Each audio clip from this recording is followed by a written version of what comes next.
नमस्ते दोस्तों, मैं आपका दिल से स्वागत करती हूँ। दोस्तों, मेरा पति विदेश में रहता था। यहाँ मेरे पेट में बहुत दर्द रहता था।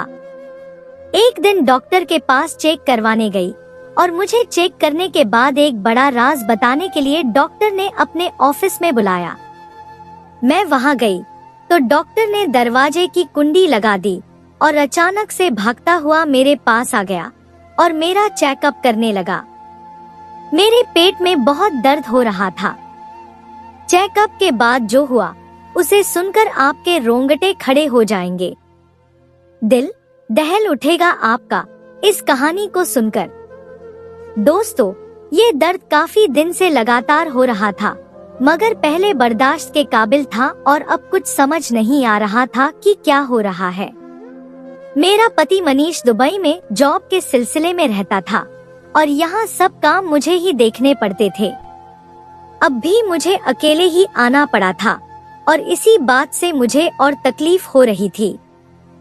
भला कोई तो हो जो साथ में दिल बहलाए, मगर मेरा तो ससुराल भी दूसरे शहर में था और मायका भी दूसरे शहर में। पति ने बड़े शौक से घर बनवाया था यहाँ के शांत माहौल में रहूंगा, मगर खुद तो दुबई चले गए और मुझे अकेला यहाँ छोड़ गए। मिसेस नेहा नर्स ने मेरा नाम पुकारा तो मैं डॉक्टर की क्लिनिक की तरफ जाने लगी, जहाँ डॉक्टर विकास का केविन था। वो अल्ट्रासाउंड किया करते थे और मेरी डॉक्टर रंजना के सब मरीजों का अल्ट्रासाउंड वो ही किया करते थे। डॉक्टर रंजना को सिर्फ डॉक्टर विकास की रिपोर्ट पर ही भरोसा था। मैं आराम से चलती हुई अंदर आ गई। डॉक्टर अभी कोई रिपोर्ट बनाने में मशहूर थे। उन्होंने मुझे बेड पे लेटने का इशारा किया और खुद अपना काम करने लगे। मैंने पर्दा सरकाया और फिर से बराबर कर दिया और खुद बेड पे लेट गई, जहां लेडीज के लिए चादर रखी गई थी। मैंने चादर अपने ऊपर डाल ली। 5 मिनट बाद डॉक्टर की आवाज आई, मैं आ जाऊं मिसेस नेहा? उन्होंने विनम्र आवाज में पर्दे के पीछे से सवाल किया। आ जाए डॉक्टर, मैंने आहिस्ता से जवाब दिया। डॉक्टर ने आते ही मशीन ऑन की और कुछ सेटिंग्स करने के बाद मेरी तरफ हुए और अल्ट्रासाउंड करने के साथ साथ सवाल भी करते गए। लेकिन मैंने देखा कि अचानक उनके चेहरे की रंगत कुछ अजीब सी हो गई थी। अब वो मेरे सवाल के जवाब में सिर्फ हूँ हाँ कहते जा रहे थे। उनके चेहरे पर जो चिंता के भाव थे, मैं तो काफी घबरा गई। क्या हुआ डॉक्टर? मैंने घबरा कर पूछा तो वो काफी देर तक चुप रहे और बोले, आप एक काम करें, कल मेरे क्लिनिक आ जाए, बस यहाँ नजदीक ही है। इस जगह तो मैं डॉक्टर रंजना के कहने पे आया करता हूँ। आपसे सारी बात मैं आराम से करूँगा, फिलहाल आप घर चली जाए। डॉक्टर रिपोर्ट बनाने लगा और मुझे एक बार गौर से देखा और फिर मुड़ गया। डॉक्टर, मुझे बहुत तकलीफ हो रही है, मैं कब तक बर्दाश्त करूं? मैंने थोड़ा गुस्से में आकर कहा तो वो कहने लगे, नहीं, मैं डॉक्टर को बता देता हूं, वो आपको आज के लिए मेडिसिन दे देंगी, अभी आप जाए। मैं नाराज होकर बाहर निकली। भला ये क्या बात थी? कुछ बता भी नहीं रहा था, ऊपर से अपने क्लिनिक आने को कह दिया। बाहर निकलकर मुझे मालूम हुआ कि डॉक्टर रंजना के लिए कोई इमरजेंसी केस आया था, तो उनको हॉस्पिटल जाना पड़ गया था और वो केस करवाकर ही वापस आती थी। ऐसा अक्सर हुआ करता था, उनको जाना पड़ जाता था। लेकिन आज तो मैं बिल्कुल इंतजार नहीं कर सकती थी। मैंने नर्स को कहा कि मेरा दर्द से बुरा हाल है, प्लीज मुझे कोई दवाई दे दे। तो उन्होंने डॉक्टर से फोन पे बात किया और फिलहाल के लिए चंद मेडिसिन दे दी और मैंने फार्मेसी में ही पानी की बोतल लेकर वो गोलियां निगल ली ताकि कुछ तो फर्क पड़े। घर वापस आकर मैं बहुत रोई। ये भी क्या जिंदगी थी मेरी, अकेली जियो अकेले मरो, हर दर्द, तकलीफ, परेशानी अकेले ही बर्दाश्त करो। पति तो बाहर बैठा है, बस नोट बनाने में लगा है और मैं यहाँ ये सब झेल रही थी। मैं काफी देर तक रोती ही रही थी। कुछ देर बाद मनीष की कॉल आई तो मैंने सारा गम और गुस्सा उन्हीं पर निकाल दिया। वो काफी देर तक मुझे समझाते रहे, मगर मैं कुछ सुनने को तैयार ही ना थी। मैंने फोन काट दिया था और मैं काफी बेहतर महसूस कर रही थी।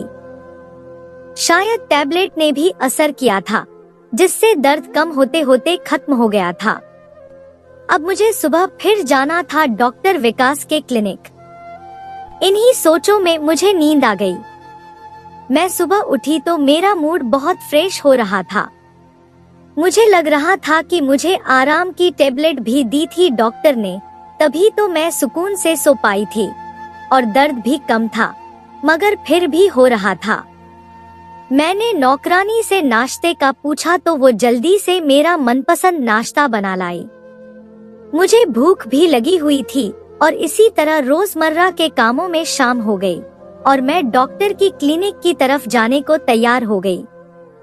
कुछ ही देर में मैं वहां पहुंच डॉक्टर ने मुझे क्लिनिक में बुलाया और बैठने का कहकर दरवाजे को बंद कर दिया। मैं बेचैन हो गई कि उन्होंने दरवाजा क्यों बंद किया है, और वो जल्दी से भागते हुए मेरे पास आए और जो कुछ उन्होंने मुझसे कहा, मेरे तो होश ही उड़ गए। मेरा नाम नेहा है और मैं एक खुशहाल घराने में पैदा हुई थी। पापा को लगता था कि मैं उनके नसीब खोलने आई हूँ। मैं जैसे ही पैदा हुई, पापा को एक बहुत बड़ा कॉन्ट्रैक्ट मिला था, जिसकी वो कल्पना भी नहीं कर सकते थे, और इसी प्रोजेक्ट की वजह से वो कहां से कहां पहुंचते चले गए। उनका छोटा सा कारोबार अब बहुत फैल चुका था। मेरे पापा मुझे प्यार से परी कहकर बुलाते थे। मैं बहुत लाड प्यार में पली बढ़ी थी। रुपए पैसे की कभी कोई कमी ना हुई थी। मगर बड़े होते ही मुझे एक अजीब सा एहसास हुआ था। मुझे महसूस होता था कि हमारे घर में कोई ऐसा राज छुपा है जो मुझे कभी मालूम नहीं हुआ था, मगर कुछ तो था जो छुपाया जा रहा था। मैं पापा और मम्मी को कई बार अकेले में किसी बात पर बहस करते हुए देखा करती थी, मगर वो मुझे देखकर ही चुप हो जाया करते थे। मैं चाहकर भी उनसे ये राज मालूम ना कर पाई थी।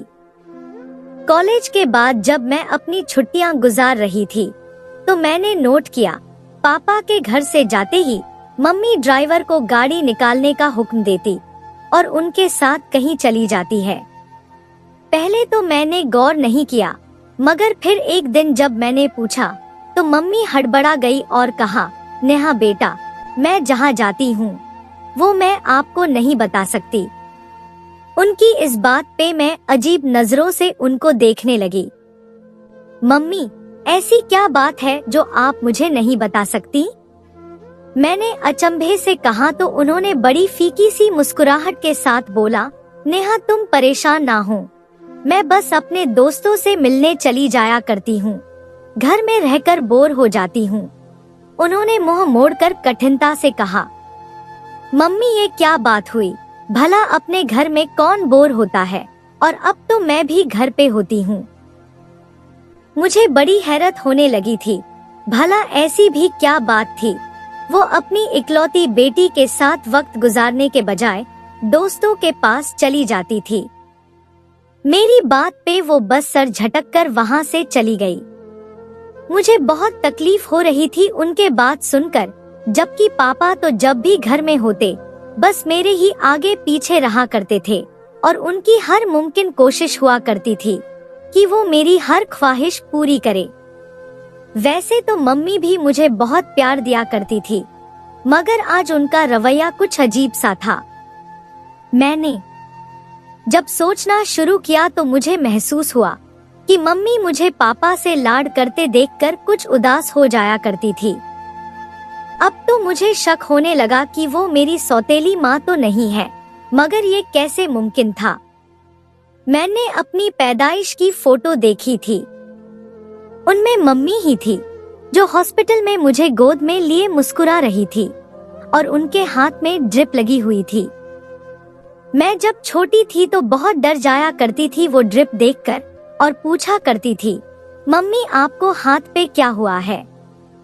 तब वो हंस देती और कहती, जब आप पैदा हुई तो डॉक्टर ने मुझे ये ड्रिप लगाई थी ताकि मुझे ताकत मिले और मैं आपका ख्याल रख सकूं।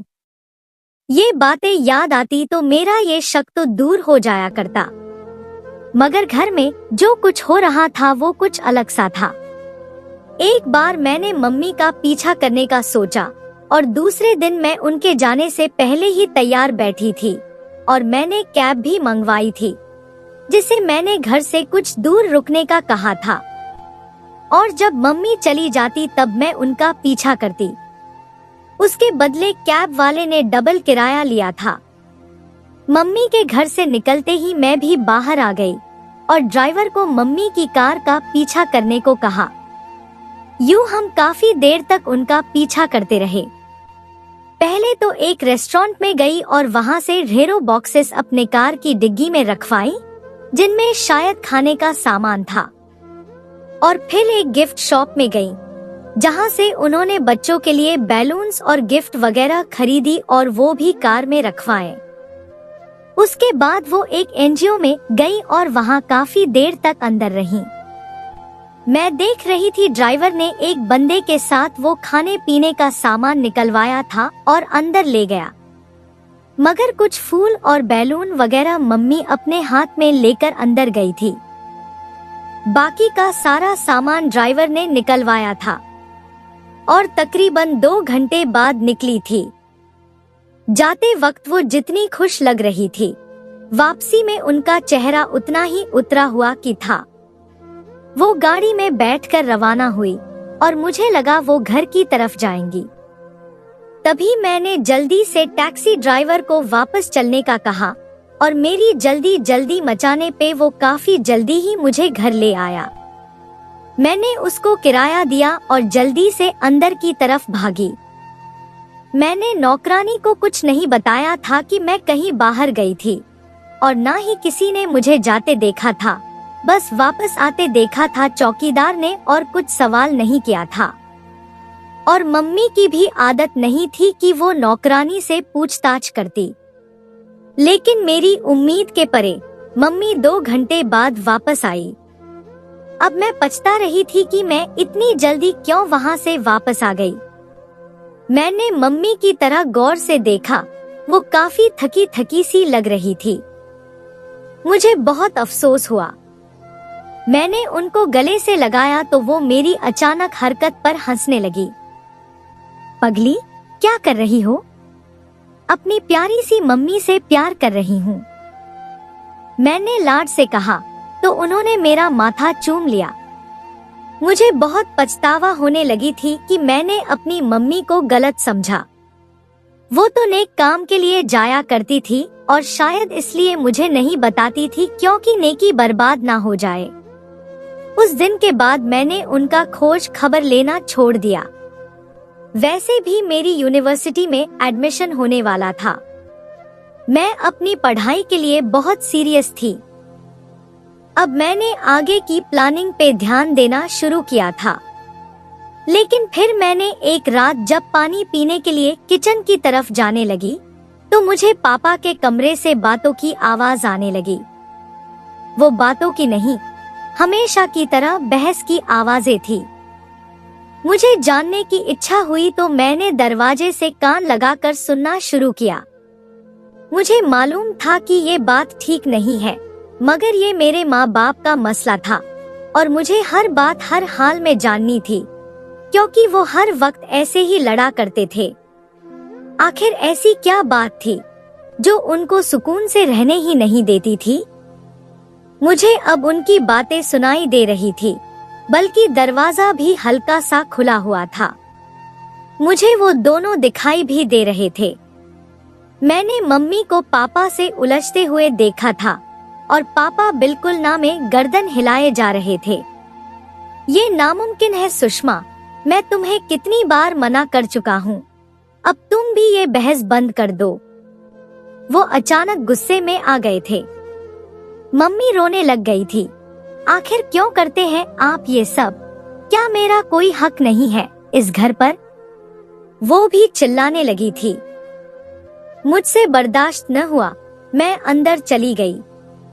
बिना सोचे समझे मुझे देखकर उन दोनों का रंग उड़ गया था। मम्मी ने जल्दी से मुंह घुमाकर आंसू पोंछे और वॉशरूम की तरफ जाने लगी, जबकि पापा मेरी तरफ आने लगे। नेहा बेटा, आप यहाँ इस वक्त? पापा काफी बौखला लग गए थे और मेरे कंधों पे हाथ रख के मुझे सोफे पर बिठाया। ये सब क्या हो रहा था पापा? आप लोग क्यों इस तरह लड़ते रहते हैं? आज मैं भी सब जान लेना चाहती थी।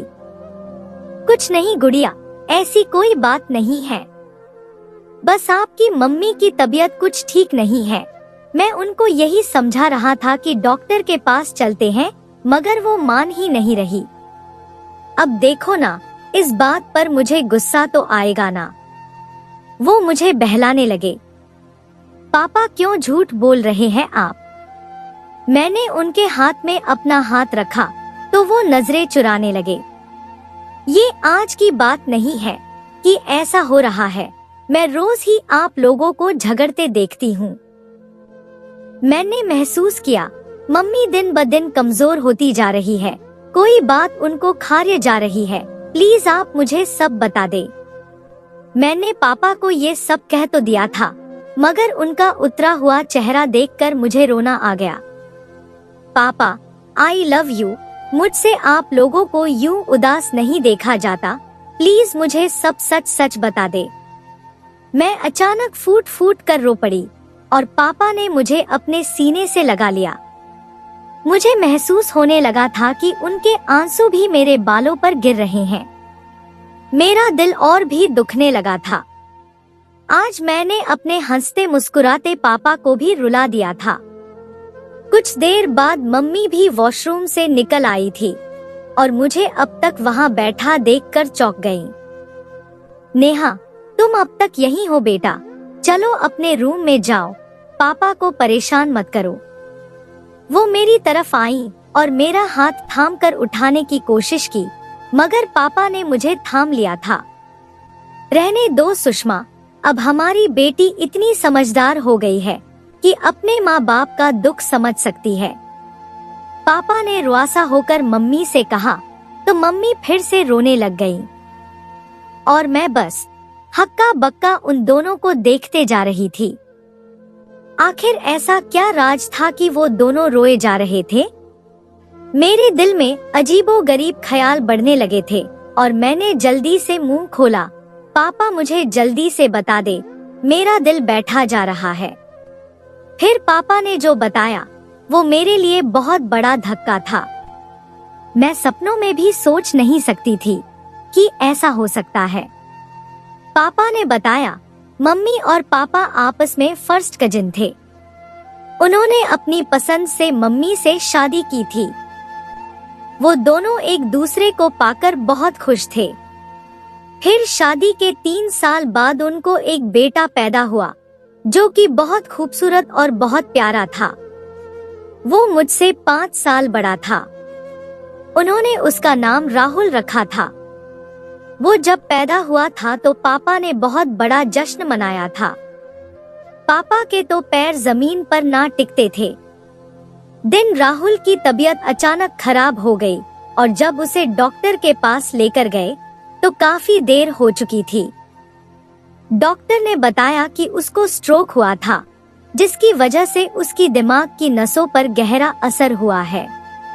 अब वो बहुत कमजोर हो चुके थे, हिलने डुलने में भी नाकाम थे।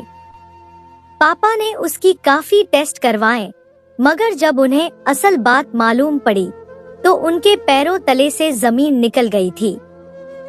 जब शहर के सबसे बड़े डॉक्टर ने उनको बताया कि आपके बच्चे को स्ट्रोक नहीं हुआ है, बल्कि ये तो पैदाइशी ऐसा है, इसका कोई इलाज नहीं है, डॉक्टर ने अफसोस से कहा। पापा तो जैसे ये बात सुनकर टूट चुके थे। मगर डॉक्टर साहब, कोई तो इलाज होगा, मैं सब कुछ करने को तैयार हूँ। देखिए, मैं आपको सलाह देता हूँ कि अब आप दूसरा बच्चा करने की कोशिश ना ही करें तो अच्छा है, क्योंकि आपकी कजिन मैरिज है। जैसे कि आपने बताया कि आप दोनों के माँ बाप भी कजिन मैरिज थे, तो ये सब इसी वजह से हुआ है। कजिन मैरिज अगर 3 नस्लों तक ट्रांसफर होती रहे तो कई कॉम्प्लिकेशंस हो जाया करती हैं। जैसे कि किसी को तो औलाद ही नहीं होती, किसी को होती है तो जिंदा नहीं रहती, या कोई दिमागी खलल या फिर कोई और बीमारी लग जाती है। आपके साथ भी बदकिस्मती से यही हुआ है। डॉक्टर की बात सुनकर मम्मी और पापा बिल्कुल टूट चुके थे। मम्मी तो बिल्कुल खत्म हो गई थी। सारा दिन बच्चे के साथ लगी रहती, उनको कोई होश न था। उनके कपड़े कई कई दिन तक मैले हो जाया करते थे, मगर उनको कुछ होश न होता था। राहुल जब 5 साल का हुआ तो अचानक माँ की तबीयत खराब रहने लगी तो मालूम हुआ कि वो फिर से गर्भवती थी। पाप बहुत गुस्से में आ गए थे। उन्होंने वो बच्चा गिराने की बहुत कोशिश की, मगर मम्मी की जान को खतरा था और यूं मैं इस दुनिया में आ गई, और वो भी बिल्कुल सही सलामत। उन दोनों के दिल में जो संदेह थे वो सब अपने आप खत्म हो चुके थे। मुझे पाकर जैसे उनको नई जिंदगी मिल गई थी, मगर मम्मी अब भी राहुल के लिए बेचैन रहा करती थी, और उनका हल पापा ने ये निकाला कि उसे एक एनजीओ में भेज दिया। पापा ने उनको ढेरों रकम दी थी और भाई के लिए एक अलग से कमरा भी दिलवाया था और जरूरत की हर चीज मुहैया की थी। अपनी खास नौकरानी भी उनकी देखभाल के लिए रखी थी, मगर मम्मी इस बात पर राजी नहीं थी। उनका दिल खून के आंसू रो रहा था जब पापा ने जबरदस्ती राहुल को वहां भिजवाया था ताकि मुझ पे कोई गलत असर ना पड़े। और अब इतने सालों बाद मम्मी रोज अपनी ममता से मजबूर होकर भाई से मिलने जाया करती थी, जहां वह व्हीलचेयर पर बैठे हुए उनको देखकर खुश हो जाया करता था। मम्मी देर तक उनके पास बैठा करती और अपने हाथों से खाना खिलाती, मगर पापा अब भी उनको घर वापस लाने पे राजी नहीं थे कि कहीं मेरे दिमाग पर असर ना पड़े। वो मुझे ये बात भी मालूम नहीं होने देना चाहते थे, मगर आज मैंने वो राज जान लिया था कि क्यों मेरी माँ मेरे साथ होते हुए भी मेरे पास नहीं होती थी, और पापा इतने कठोर कैसे हो सकते थे। अपने बेटे को कुछ से दूर रखते थे और कभी उनसे मिलने भी ना गए थे कि उनसे अपनी बेटे की ये हालत देखी ना जाती थी। अब वो जवान हो गया था, उसकी दाढ़ी मूंछ निकल आई थी और मम्मी रोज उसकी सेविंग करवाया करती थी। उस मासूम को तो कुछ पता ही नहीं था। ये जानकर मुझे जितनी तकलीफ हो गई थी वो मैं ही जानती थी। मैंने पापा से जिद की कि हम कल ही भाई को यहाँ लाएंगे। इतना कुछ होते हुए वो क्यों किसी एनजीओ में रहे। मैं सोच सोच कर रोए जा रही थी और मेरी जिद से मजबूर होकर दूसरे ही दिन पापा भाई को घर ले आए। वो बहुत खूबसूरत थे, मुझे उन पर टूटकर प्यारा।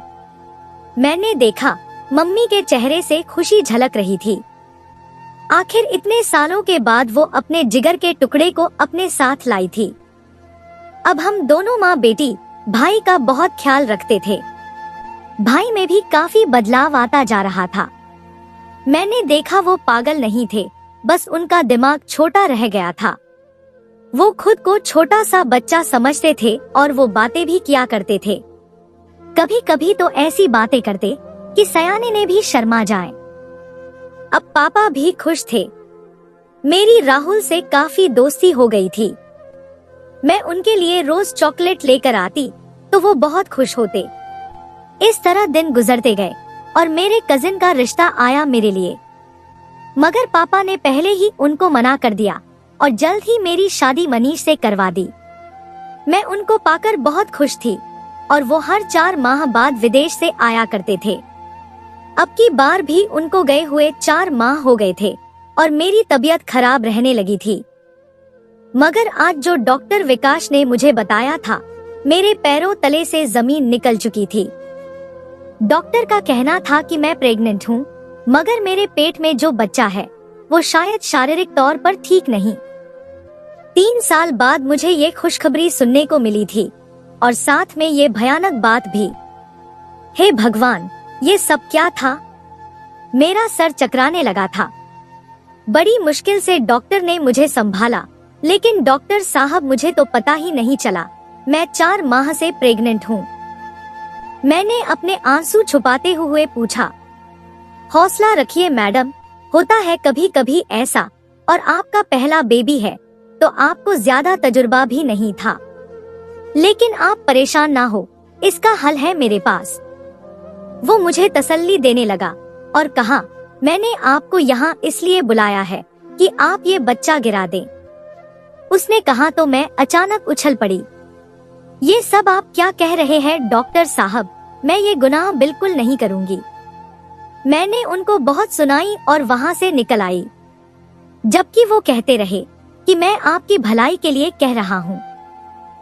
मैं घर पहुंचकर बहुत रोई थी।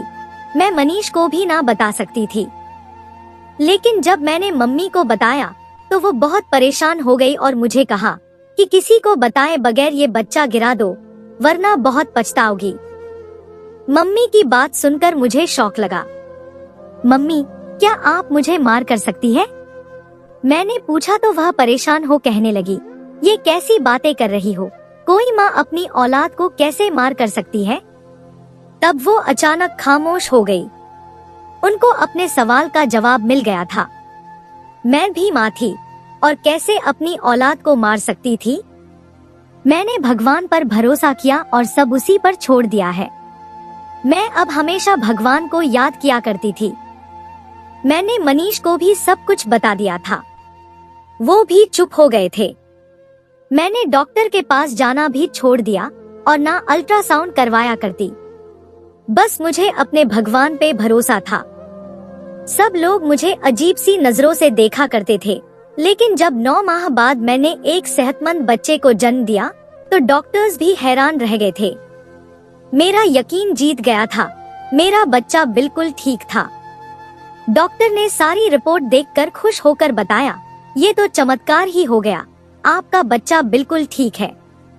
और मैंने अपने भगवान का शुक्र अदा किया, जिसने मुझे मायूस नहीं सेहतमंद बच्चे को जन्म दिया। तो डॉक्टर्स भी हैरान रह गए थे।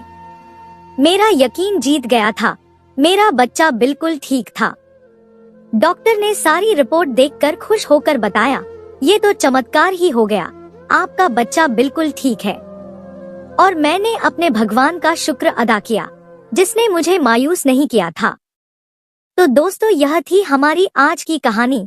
आपको सुनकर कैसी लगी हमें कमेंट करके जरूर बताएं और हमारी वीडियो को ज्यादा से ज्यादा अपने दोस्तों में शेयर करें और हमारे चैनल को भी सब्सक्राइब कर लें, ताकि आने वाली वीडियो का नोटिफिकेशन आप तक तुरंत पहुंचे। मैं मिलती हूं आपसे अगली वीडियो में। तब तक के लिए धन्यवाद।